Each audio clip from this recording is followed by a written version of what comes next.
नमस्कार मित्रो शेतकऱ्यांसाठी एक आनंदाची बातमी आहे ते म्हणजे या शेतकऱ्यांचे अनुदान आता लवकरच त्यांच्या खात्यामध्ये जमा होणार आहे। कारण यासाठी राज्य शासनाने एक नवीन शासन निर्णय निर्गमित करून 1 कोटी रुपये निधी वितरणासाठी मंजुरी दिलेली आहे। मित्रो, आता कोणत्या शेतकऱ्यांच्या खात्यामध्ये कोणतं अनुदान जमा होणार आहे, काय नेमकी अपडेट आहे, आपण या व्हिडिओच्या माध्यमातून थोडक्यात जाणून घेण्याचा प्रयत्न करणार आहोत।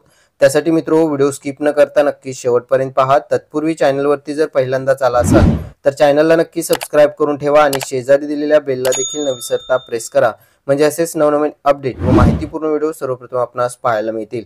चला तर मित्रो, पाहूयात कोणत्या शेतकऱ्यांच्या खात्यामध्ये कोणतं अनुदान हे लवकरच आता जमा होणार आहे। मित्रो, 5 जानेवारी 2023 रोजी कृषी पशुसंवर्धन दुग्ध व्यवसाय विकास व मत्स्य व्यवसाय विभागाने घेतलेला हा शासन निर्णय आपण या ठिकाणी पाहू शकता।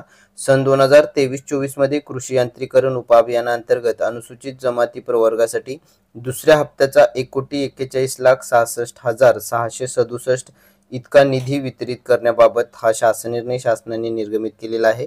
मित्रो, महाडीबीटी अंतर्गत आपण ट्रॅक्टर व ट्रॅक्टर स्वयंचलित अवजारांसाठी अर्ज केलेला असेल आणि अजूनपर्यंत आपल्याला अनुदान मिळालेले नसेल तर हे अनुदान आता लवकरच आपल्या खात्यामध्ये जमा होणार आहे।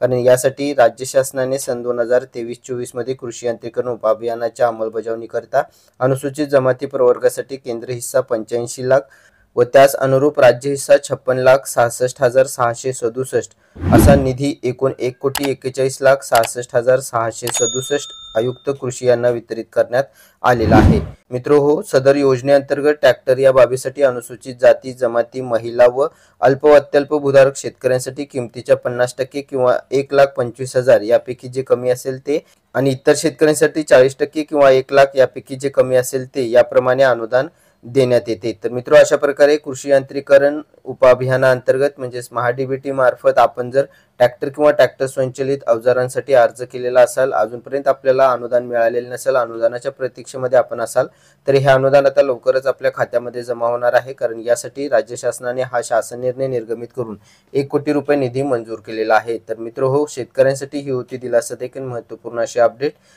ही माहिती आपल्या इतर मित्रांना जास्तीत जास्त शेअर करायला म्हणजेच पाठवायला नक्की विसरू नका। चला तर भेटूयात पुढील एका नवीन अशा उपयुक्त माहितीसह व नवीन अपडेटसह। तोपर्यंत नमस्कार, धन्यवाद।